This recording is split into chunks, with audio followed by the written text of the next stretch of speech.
This is an emergency video. If you've got a buy-to-let portfolio, now is the time to sell them all. That's what you would be led to believe if you listen to the media.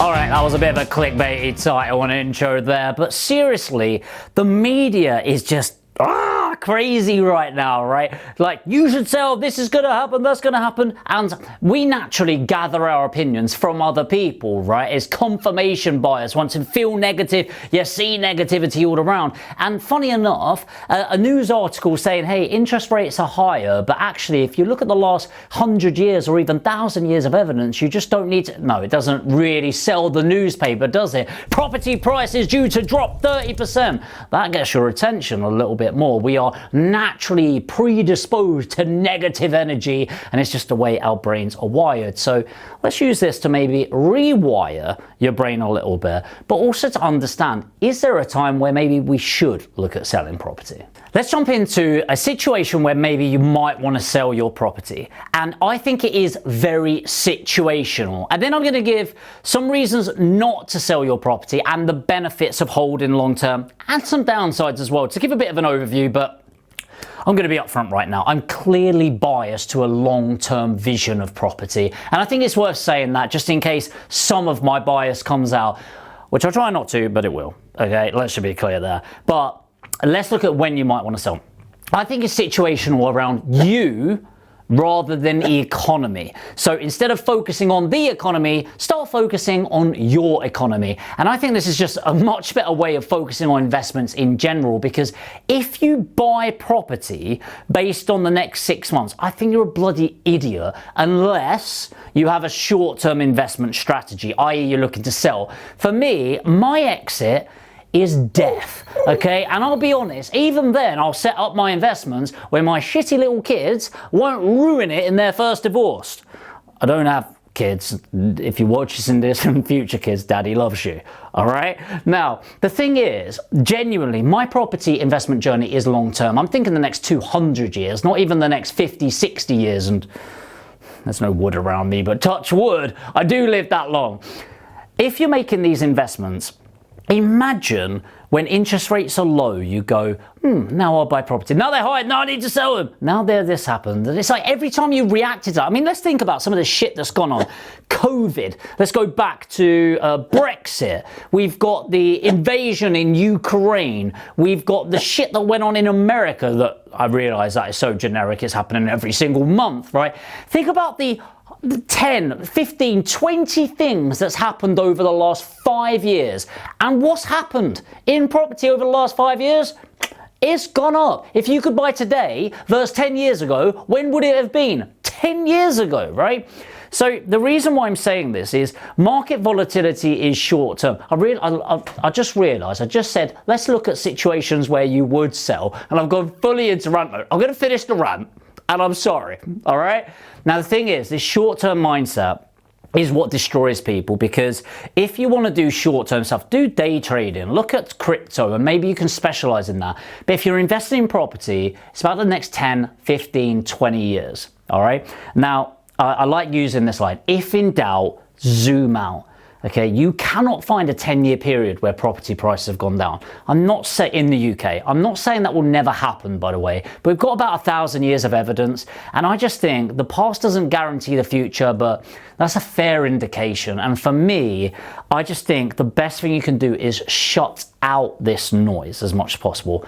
Rant over for now, all right? But when would you look to sell? Well, first of all, your personal financial situation, okay? So if you are investing in property purely for cash flow reasons, then higher interest rates definitely impacts that cash flow, so it makes less sense. But the reason why I sort of push back against that is, unless you've got a couple of £1 million, I very much doubt you're about to quit your job based on investing in some property, okay? It's usually to cut down the hours, or for the kids' inheritance, or paying for some private school fees, or whatever it is.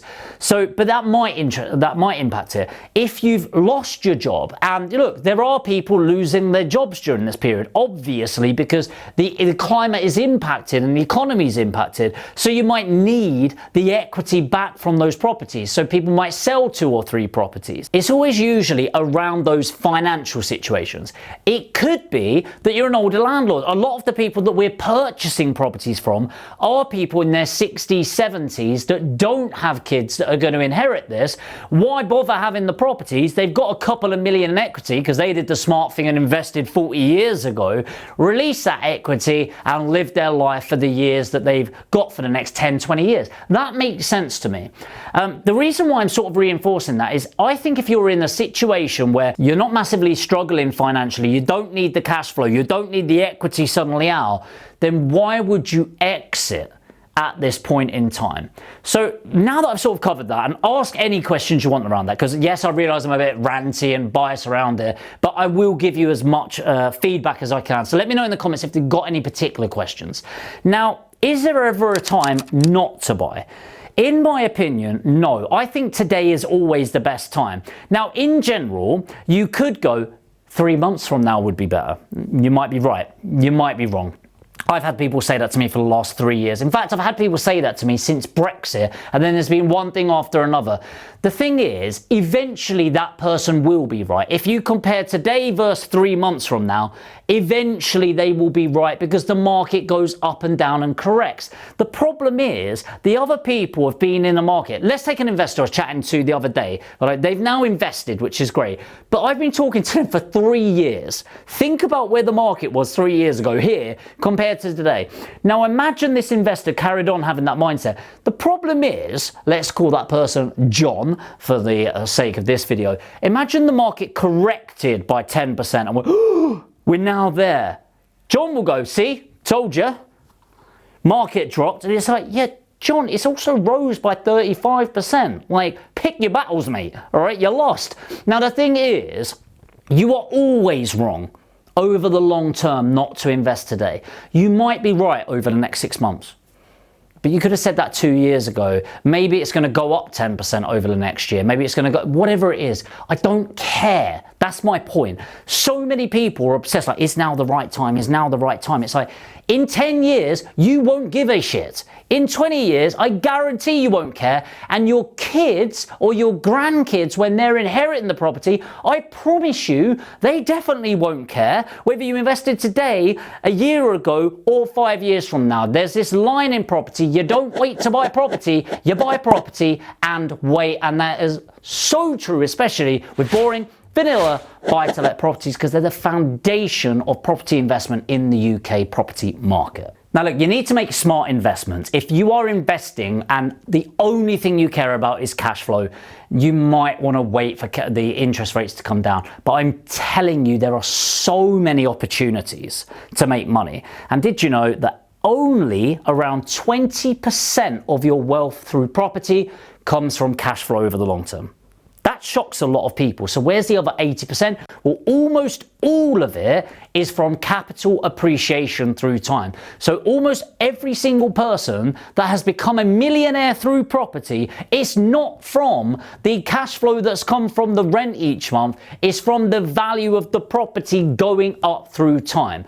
So here's my recommendation, and it's not financial advice because I'm not qualified. If you are buying property, and you're only investing for the next 5 years, which by the way might be some of you, then yes, you might want to be a lot more selective with your timing of investing in the market. But if you're anything like me and you're investing for longer than a 5-year time frame, I'm investing for the next 10, 20, 30, 40 years. My kids that don't currently exist, as far as I know, grandkids definitely don't exist. That would be weird, and so on. Then, you know, zoom out a little bit. Okay, zoom out. And Warren Buffett says this incredibly well, and you know, I'm not going to try and do better on one of the most successful investors in the world, that time in the market will always be timing the market. So stop trying to outsmart the market economics that's been around for almost 1,000 years now, when you can just get involved today, make something happen, and truly grow your wealth in property. the reality is it's a harder landscape to really navigate when everything's going on. So if you are one of those people where, you know, you've got the money, maybe 100 grand or more, you want to start building that portfolio, you don't have the time, or more importantly, the experience to navigate this, and you want to bypass all of the mistakes a lot of people make, that's kind of where I actually come in. It's what my company does. It's called Aspire Property Group, and it helps people build portfolios that don't have the time or energy. If you want to find out more about that, by the way, put APG in the comments. What we'll do is we'll book in a one-to-one strategy session, completely free, by the way, to help give you the best advice to scale that portfolio. And if you feel we can actually help you as a company, then great, we can look at the options for that. Put APG in the comments, or of course, click the link in the comments and we'll pin it to the top for you. If you did get value from this video and you're new to the channel, make sure to hit the subscribe and the notification bell, because ultimately I want to build these videos around helping as many people as possible just like you. And if you did get value, make sure to hit the like button. It takes you 2 seconds, but really helps the algorithm and show other people that it's a valuable video to watch. Hit it now. See you in the next video.